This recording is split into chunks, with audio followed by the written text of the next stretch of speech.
Japan లో Johnnie Walker red label scotch ధర $10 అంటే $900. మన దేశంలో రెక్టిఫైడ్ స్పిరిట్ రసాయనంతో తయారు చేసే రాయల్ స్టాగ్ ధర $880. స్కాచ్ ధర చెల్లిస్తూ కోట్లాది ప్రజలు నాసిరకం కెమికల్ విషం తాగుతున్నారు.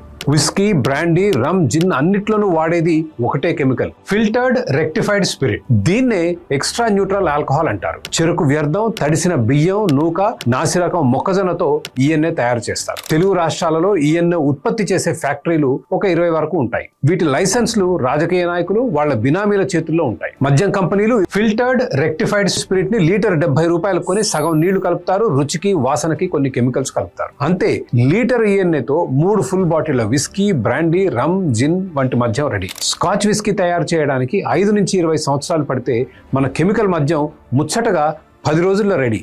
రాయల్ స్టాగ్ విస్కీని ఉదాహరణగా తీసుకున్నాను. $135 కంపెనీ నుంచి ఫుల్ బాటిల్ విస్కీ కొంటుంది ప్రభుత్వం. ఇక ఇక్కడి నుంచి పన్నుల పర్వం మొదలు. Official excise duty $58, special excise cess 42, additional excise duty 156, ప్రభుత్వ రంగ బెవరేజెస్ కార్పొరేషన్ మార్జిన్ $40. వెరసి రీటైల్ ధర $431 చేరుతుంది. పన్నుల బాధుడితో 431కి చేరిన ధర మీద మరో 70% వ్యాట్, అంటే పన్ను మీద పన్ను.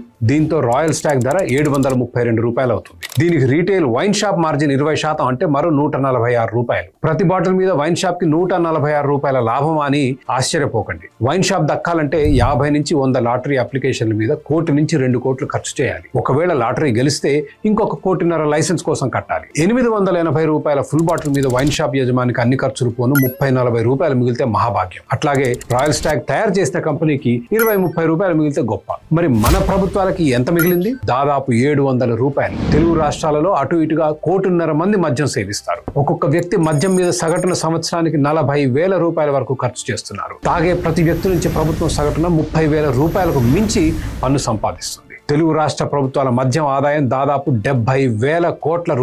పన్నులు వేసి ప్రజల మద్యం వాడకం అదుపు చేస్తామనేది బూటకపు వాదన.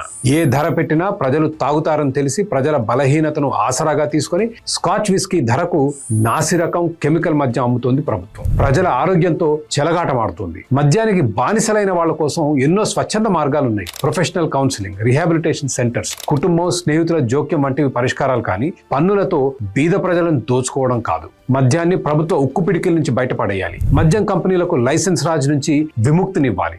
నాణ్యత, ధర మీద కంపెనీలను పోటీ పడనివ్వాలి. జీఎస్టీ కట్టి మద్యం స్వేచ్ఛగా అమ్ముకోనివ్వాలి. దీని వలన ప్రజలకు నాణ్యమైన మద్యం తక్కువ ధరకు దొరుకుతుంది. ప్రజల ఆరోగ్యాలు బాగుపడతాయి.